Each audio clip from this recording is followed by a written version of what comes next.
And you're good with money. I'm great with money. How many other high schoolers you see buying a car? I bought 3 cars in high school. I bought 3 cars. I bought my first car at 16. Or maybe, 16. And that one, that one exploded. Yeah.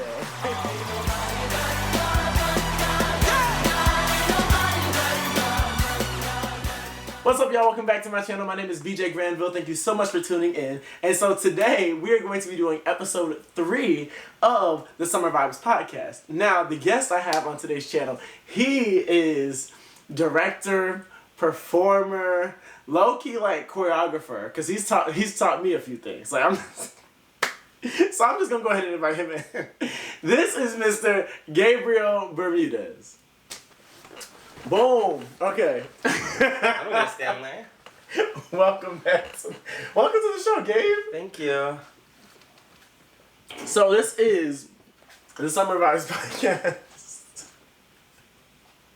Get it together. I know, right? I know. I'm all over the place. I'm just happy to have him, truly. We've known each other since, technically 7th grade, which is crazy to think about. What is that? That's 7, 7 years. Right? Damn. That's mad. Yeah? No, because every time I walk up to someone, I'm like, I'm 20. I'm like, yeah, that's crazy. How are we? I think I was 13 a year ago. Yeah. Yeah, and then the kids I teach, and they're like, I was born in 2016. Oh my gosh. And I'm like, I'm doing the math. I'm like, damn, I was in 6th grade, 7th grade. Yeah. Yeah. No, when kids are like, 09. 09. And that's not even far from our age, but no, 09 we were 4 or 5. Yeah. Yeah, but 2016 is crazy. Yeah, that's 9 years. And they be big too. They're huge, and they're like, I'm born in 2016. Yeah, but I feel like for some must have been in the water, because I feel like when we were growing up, everyone looked younger than they actually were. No. Everyone looked bigger. Then? Or did we feel like that? Have you seen seniors in 1980s and then seniors now? Oh yeah, okay, I see that. You know what I mean? Yeah. Yeah, but I feel like at some point, coming into middle school, a lot of those 6th graders were small. Yeah. I feel like they just looked like tiny little kids, but now they act like adults. Yeah, because why do you have a phone at 7? When did you get a phone? 8. like a real working phone. Yeah. 12. 12. Well, no. I remember you had your phase where you had 2 phones. Well, yes, but you know what it was? No, I mean it's somewhere. But the thing there is, I have 2 phones because I was like, I want an iPod. For playing music if I want to record something on the side. But at that point in time, the iPhone SE was the same amount as the iPod. So I was like, just give me a second phone. Get an iPad. Yeah, but I didn't want an iPad. I just want a little I'm an iPad kid. I use my iPad every day. I love my iPad. What size do you have? Did you have the big one or the small one? I got the small one. The small one gets the job done. Well. Oh. Hey, it ain't the size of the bone. No, cut, nuh-uh.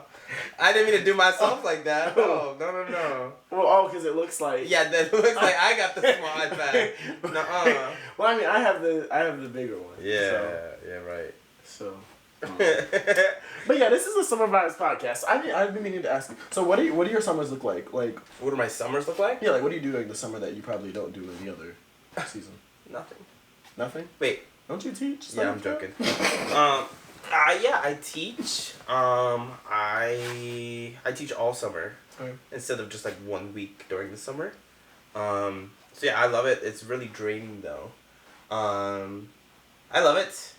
I also have been auditioning, getting myself out there, and working like a dog. What you auditioning for? I am contractually... Oh. I can talk about it now. Okay, yeah. Because we're in the future. Right. Because this ain't coming out till... Yeah. But, no, I just did my first audition since being back from Florida. I just did my first one. I have been back for a couple months now, and I haven't even picked up any auditions things, because I've just been so busy with work and so busy teaching. Aren't you in school too? Yeah, and I'm in school too. Thanks, I forgot about that. Yeah, it's I just did my first one, and I didn't think I would go anywhere, because I sent in my audition reel from when I was in college, So I made this audition reel like my freshman year of college, so like almost a year ago. Mm-hmm. And I booked it, which is crazy. Dr. Phillips. Oh. Yeah! Oh. Dr. Phillips. For lead role? What song? La Cage aux Folles. Oh. Yeah, so La Cage aux Folles. Mm-hmm. They were doing auditions, so I sent in my Ride the Cyclone audition, and they called me back for like 2 leads and ensemble. I was gunning for ensemble because I'm a brown man who is short and a little chubby. So I was like, I'm not like tall, white, and skinny. Sorry. Well, like started to the Aaron Tveit and Jonathan Groff exactly, and then Christian fizzles. Borle, Yep. and yeah. And then I booked it, and then I was so happy. I booked it for Jean-Michel, which is he's the son in the show, which I think is cool. I feel like you've low-key always been that person though. What person? Like, I don't know if it's like perceived. Well, you know what I mean. Versus like you're like how you feel like because you're like you. Mm-hmm. But like I feel like you've always been the person that is like, you know, I'm just gonna submit and what happens happens. And then they're like, genius, him, front and center. I think it's because I don't really like. I don't think I'm like. I seriously don't think I'm gonna like. I don't have a chance, and so I think I just have too much fun with my auditions. And I think that like leaves good energy, I guess, like from a director standpoint. So yeah, I went in expecting nothing with like zero, like ramifications or zero like anything, and so I just came in and I did what I knew, and like I guess they liked it. I didn't think they liked it, and then I got the email and I said I guess they liked it. Right. And I was literally on the bus and I was controlling my giddy. I was like, ooh. Crazy. What yeah, was? the cast list hasn't came out yet as of now. July 17th, 2025. However, when it does come out, I'll be posting a lot about it saying, okay. Hey, it's my first show back. And then we'll get a posting like the very own Gabriel Bermudez in La Cage aux Folles. Like, I cannot wait to like tell Kathleen and Clegg. Oh, they're gonna be like... Because this is my first audition in so long, and this is Dr. Phillips and encore. it's professional. Yeah, like I'm super excited. Yeah. I want to ask you about something. What? So I think that was around the time that we like were like closer when you made your like professional debut, like your first time cast in a professional show. I won't say professional. Oh, was it professional? What? Like you you paid for it? Yeah, I got paid. It's like professional. Yeah, I guess, but it's like community theater, or like pre-professional. I don't know. Regional, I guess. Yeah, I was a senior. It was the beginning of my senior year. It was, yeah. Yeah, I think I got cast. Was it during the summer? Or was it like... I feel like I remember callbacks being like around the first day of school. No way. That is awesome. Good for me. Like, I forget. Like, a senior in high school, like, getting cast to do shows. Yeah. Pretty cool. Yeah. See, that's what I'm saying. Like, you low-key, like... And then Oliver, I assistant directed Oliver. Yeah. That one was crazy. Was that like a good experience? Well, no, like I think it was a very valuable experience. Being able to direct people of all ages. I think our youngest was 7 in the show, and then our oldest was 7D. Wow. So, very wide range of performers, and then being able to... You can't talk to a 70-year-old the same way you talk to a 7-year-old. True. So you have to like find ways to communicate to everybody effectively, and like look and zone in on different perspectives is something I'll never forget. And there are people that I worked with who have a lot more experience than I do, who are actors that I'm telling them what to do. And they look at me and they're like, oh, what are you talking about? But the fact that they were so nice and so willing to listen to this amateur was incredible, and I will always respect them for that, which is crazy. Amateur. I feel like by that point, though, you had, like...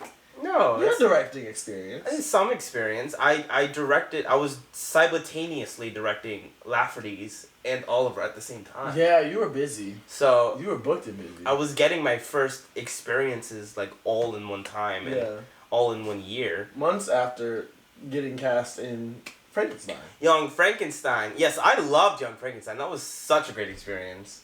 The director changed my life in the way that I view directing. I thought you actually had to be, like, so, like, it has to be this way. And he was such a good director where you felt bad anytime you messed up. Wow. Because like I wanted his approval so bad because not because like he was like disappointed or anything like that, Yeah. but because he was so proud of everyone. It felt like I needed a reason for him. I needed a reason for him to be proud of me, to still be proud of me, you know? Wow, okay. So he's like, it was a phenomenal experience, and he has taught me so much, and I used that motto, and I tried to work it into Lafferty's wake, but Lafferty's was a whole nother process of its own. Oh yeah, that was I mean, look, as an audience member, great show. Thank you. That was a great show. This man decided that because we had a black box theater in high school. It's so much better now. They're renovating. I'm actually really I've mad. never seen it, but I've heard about it. I am pissed. I've seen I'm it. like, wow. Yes. But the point is, it was a black box theater, so it's supposed to move and change and with every show. But we got into the habit of just being like, it's gonna stay in the same place, and we'll just put the seats in the same place every time. This one said, no, we're taking all of it out. I don't care what's going on. We're gonna take the risers out of the room and put them somewhere. I don't know where they decided to put them. Mm-hmm. But then we had like different kinds of tables, different kind of chairs, blocks, piano. It's Lafferty's wake. So what's the thing called? Casket. It's a bar. It's a wake, so it's a funeral. Drinks. Yeah. They haven't lifted those risers in like I believe they said like 12 years. Yeah, no. They said they once they installed the risers, they stayed there. Like they never moved. Because that was when he moved into that room because he was across campus. Mm-hmm. So yeah, and so they built it and they kept it like that. And I said, let's take it out. And they said no. They said no. And then I said, please. And then he said no.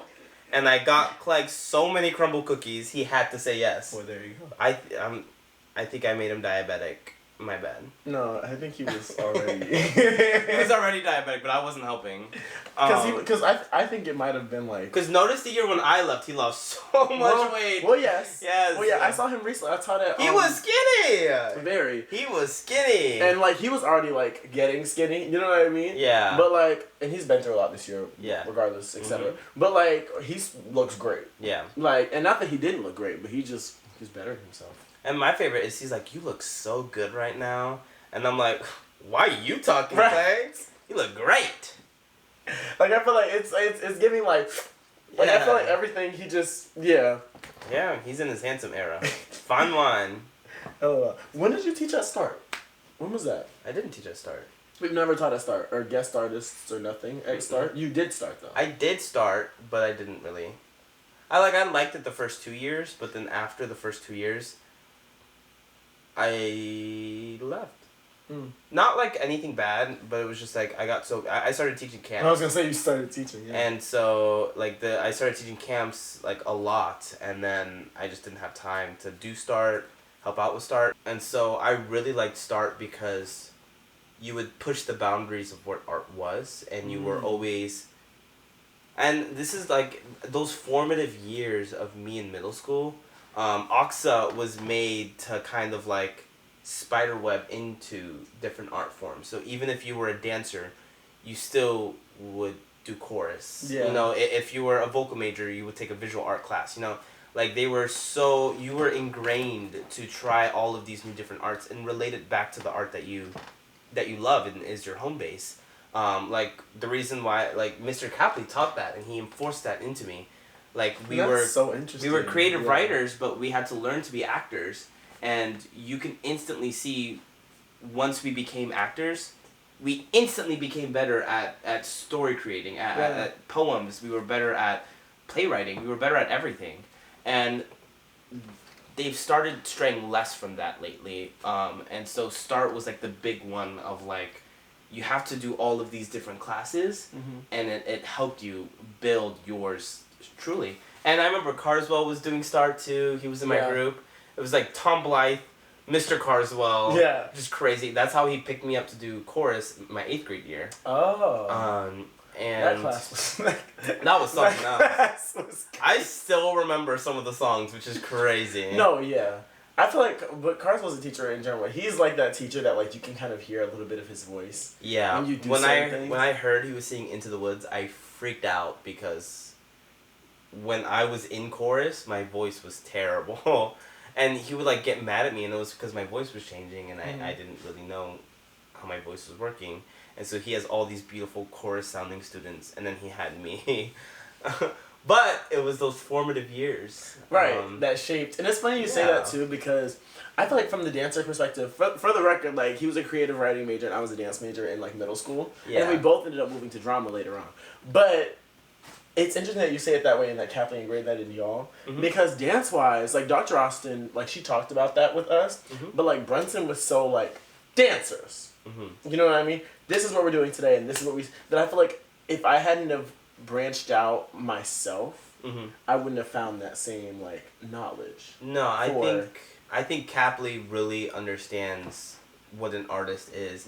And the fact that, like, no offense to people at Oxford right now, I don't think people at Oxford now can truly verbalize what an artist is, or, like, verbalize what art is in general. I would agree with you. And so we had master classes. I don't even think they do master classes even more. Child, they barely got a theater right now. But the master classes were my favorite day. It wasn't recital. Every Wednesday. Like, first Wednesday was master classes. And then every last Wednesday we had a recital. Yeah. To, like, keep the art alive.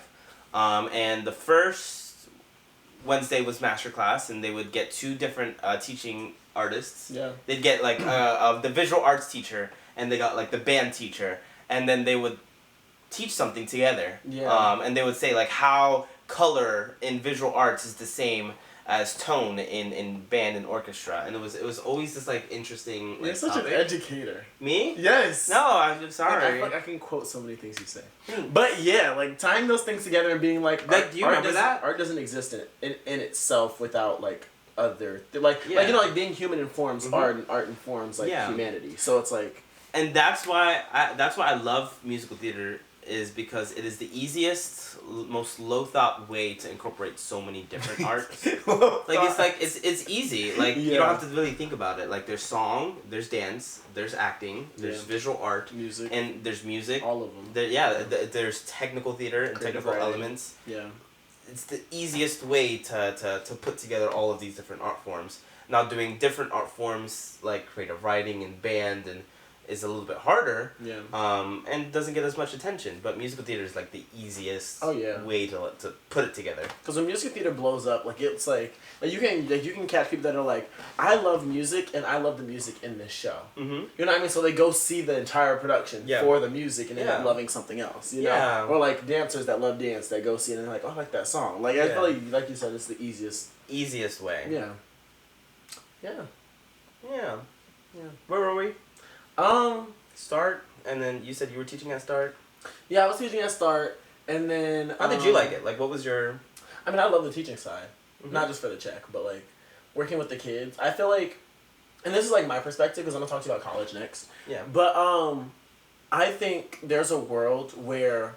And I think Oxford, like, kind of, like, failed at this a little bit. Sorry, y'all. But... So many, like, they're like, we're trying to prepare you for the future. We're trying to prepare you for the future. But I'm like, nobody's conducting themselves as they would in a professional space. Mm-hmm. So it's like, how are you preparing me for the future if you're not quite, like, allowing us to kind of see what it's going to be like, if that makes sense? So anytime I'm, like, I'm a teaching artist anywhere, I try to bring that knowledge of, like, when you're in a rehearsal space, this is kind of how you should conduct yourself. And even not, like, respect-wise, because that's, like, borderline. That's the bare minimum. Yeah. But, like... You're asking all these questions, and it's like, you can look at the person next to you and go, hey, can I cross in front of you right there just to make sure that, like, we don't bump? Instead of being like, I'm having a problem because they cross, you know what I mean? Like, literally small stuff like that. Yeah. I think I enjoy doing that with the kids especially because my voice is a little more firm. So, like, when I'm teaching with someone that isn't as, like, firm as I am, I can kind of bring that contrast. Mm-hmm. And then I can also back up and be, like, the nice one. Yeah. But... The nice one. But yeah, like, I feel like that's how Descendants was when we, like, were you the nice together. One? No. Oh. You were the nice one. I was the nice one? I thought so. Maybe Bella was the nice one. I was the stressed one. Well, it was crazy. But, like, it was a good show. Yeah. I think it was very good. I think it was good. Any summer show at Osceola Arts is going to be fast-paced. Yeah. And it's going to be a little bit messy. As was Wizard of Oz and SpongeBob and then Descendants. Which is funny because that's the only time of year you're not doing anything else. Where most people aren't doing anything else. What do you mean? Like, the kids, at least, we were, like, kikiing during SpongeBob. We were kikiing during the day and then coming to rehearsal. Like, we're not also in school.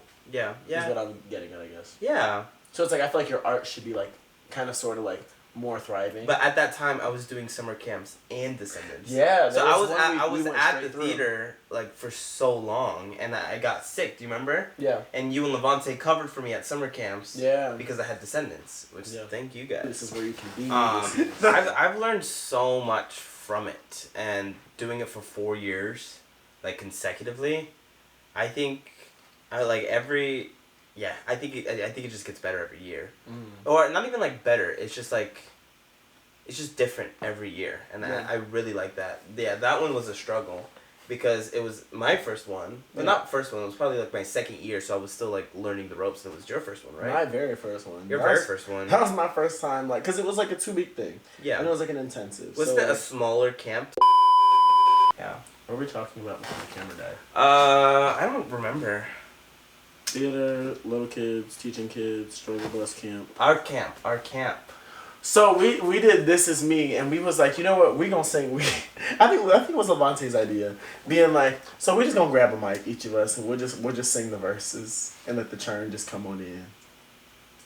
We didn't sing. Yes, we did. No, we didn't. Levante said, "Nothing round about us, just one can't find away." And I said, "That's what we become." I think that was you. We are glorious. That's what we become. And we did, I won't let them break me down to dust. And then there was that one guy. He was like, "For we are glorious." And that was one of the kids. And then it was all the kids again. Well, we sang in that camp. We shouldn't have. We should not have. But we was on the struggle bus a little bit. Like, I feel like we needed to help him out. Yeah, and it was my fault too, because I was out like 1.5 days. I don't know if that was like, because I feel like the script and everything was great. Thanks. I think just vocally, like, we needed to develop. I stopped making scripts. The kids a little more. It was too crazy. Having to teach acting, having to write a script, and then having to direct the show. Like, they probably could have paid you. I was like, nah. What they were paying. Well, now I get paid more. I was gonna say, yeah, they upgraded it. Yeah, they upgraded my position. Yeah. So where I am the acting instructor, director, and assistant supervisor. See. So, which is cool. I mean, might as well. You've been there longer than anybody else. I site supervise too, like Levante did, and site supervising is so easy. You just sit there. And make sure the kids don't. And that's it. Run out the door. Yeah. I feel like I'd like a job like that, but I feel like I wouldn't be able to do it. When I did it, I just did college work. Right. Last year. Yeah. It was great. 2 weeks, getting paid. Yeah. Doing college. Yeah. See, back to the show. So sorry, we were kicking. So we had to cut the cameras. So how was Writer for you? Oh, I loved it. But I hated the weather. Where is that? It's in New Jersey. Okay. Yeah, and it's northern central New Jersey. Don't even get started because it's a debate on if there is such thing as Central Jersey. Because it's either North Jersey, South Jersey, and then now people are like Central Jersey, and so now it's this big debate on if Central Jersey exists. But it was amazing. I went to Ryder. Ride the cycle. I worked in Philadelphia, and then every weekend I went to New York. It was amazing. Wow. And you had your car. Yeah, and I had my car. Was parking good there? Parking was fine. New Jersey parking was fine. The roads in New Jersey are crazy. Like bad? Like, just so confusing and, like, super fast-paced. It's just so crazy. Florida has simple roads for simple people. Yeah. Because Florida drivers suck. And half the people are, tourists. I was going to say immigrants. Tourists. No, They're tourists. They're tourists. Tourists, yes. No, I mean, the New Jersey drivers are great. Like, they'll drive around you if you're going too slow. And I was the slow driver in New Jersey. So I was just worried I was going to cause an accident. Not anybody, like in Florida, anybody else causing the accident. But yeah, like, Philadelphia was great. The weather was just super cold, so I was sick for like 6 months. Ooh. And you ever are broke in college and sick is the worst. Like, I can relate to that. It is, like, for 6 months, I was at the worst condition of my life, and, like, I was working every second I could. My first year of Writer was paid for completely, with scholarships and all of that stuff, which was great. But then my second year, all of the outside scholarships I already used up. I still had my scholarship on school. So I had to work every month. I had to work and pay every month. Wow. And every moment that I wasn't at school, I was working. And I'd get invited to hang out with my friends. I'd get invited to go to parties.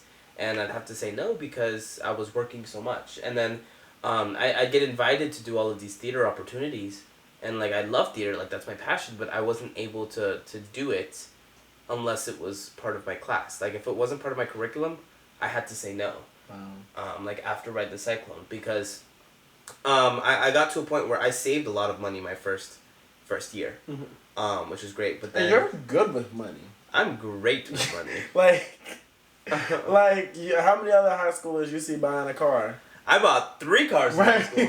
I bought 3 cars. I bought my first car at 16, or maybe 16. And that one that one exploded. Yeah. That was because there was an oil leak, and I didn't see that there was an oil leak. And then one day I drove it to Oliver. So it lasted me a year and a half. And then my last 6 months of high school, I bought a car. Yeah. Didn't like it. I was kind of unsure, so we fixed it up and I sold it. That's the Equinox, right? The Equinox was the first one that and then, right. Yeah. You're talking about the Ford now. Yeah. The blue one. Yeah, so I had the Equinox, which was my favorite car ever. Yeah, we piled in the back of it. That sounds bad. So many vacations. There should not be 8, 9 people in that car. Yeah. But hey. Yeah. Maybe it was for the better. Hey, if the trunk open and we can just hop in and keep it moving. Yeah, and then Walmart. I had a 2-seater for like a month. Really? Yeah, I had a 2-seater car. It was like a Nissan Versa. It was a 2-seater. I hated it. It was too small, and like I had to do the. No. I was like. But low-key, that's so funny. Yeah. I mean, granted, maybe funny for the people watching. Yeah, no. I was, not. And like this, like your left arm is just this overly bitch goes strong. to McDonald's every day of my life. Whenever I can go to McDonald's, I'm at McDonald's. The large Dr. Pepper. Large Dr. Pepper. Somehow. So I have to go to the drive-thru, and I'm like, can I get a large Dr. Pepper? And then I have to go up, and then once I get my Dr. Pepper, I gotta like no, I'm not doing it. And people behind you waiting for you to move, but it's like I want my window up first. Right. Yeah. The AC is like you can't have your windows down in Florida like that. You can't. Yeah. No. So unless you don't have any AC, then then it's the worst. Then walk, I guess. Right. But yeah, I had a Versa, and then I sold that, and then bought the Ford, and that Ford lasted me all through college, and then I just now got a new car. Woo! Mentally, you might be like 30 at this point. Mentally, I'm I get what Clegg means when he's like, I'm ancient. He's lived years. He's lived lives. How old is he now? Like 60... He was 59 in our sophomore... I don't know. He's probably like 63 or something. 60. Yeah, mid-60s. Yeah. Yeah. Clegg is our drama teacher from high school. Love that bald man. Yeah. Have you seen him recently? Yeah, Start, right? Start. Good. Yeah. He deserves that new black... Our school's getting a renovation. Our high school's getting a renovation. He deserves that black box. He deserves everything. I'm going to go up in there and be like, oh! Yeah. I love Mr. Clegg. And it took me a while to say that. Because at first, like he me and him were beefing. And, like, I think it's funny. But, like, I started Arts Astound, like, in protest of him. Wow. And, I mean, like, not just him. And it was during COVID, too. It was during COVID. But his thoughts and ideologies and traditions, I was like, I don't... Oh, see. I was like, you're putting me in a box. And I didn't like that. And so that's when I ventured out and I stuck my toe in the water. But he has taught me every life lesson that I could ever imagine in my life. And as simple as a simple conversation, I didn't have a third period and he didn't have a third period. So I'd go to his classroom and I would just talk to him about, like, opinions. And he would tell me his opinion. He would value my opinion. Wow. And it was such a great, like, conversation that we would have. And, like, even, like, during the Wiz, I was really frustrated with Clegg. He did me too.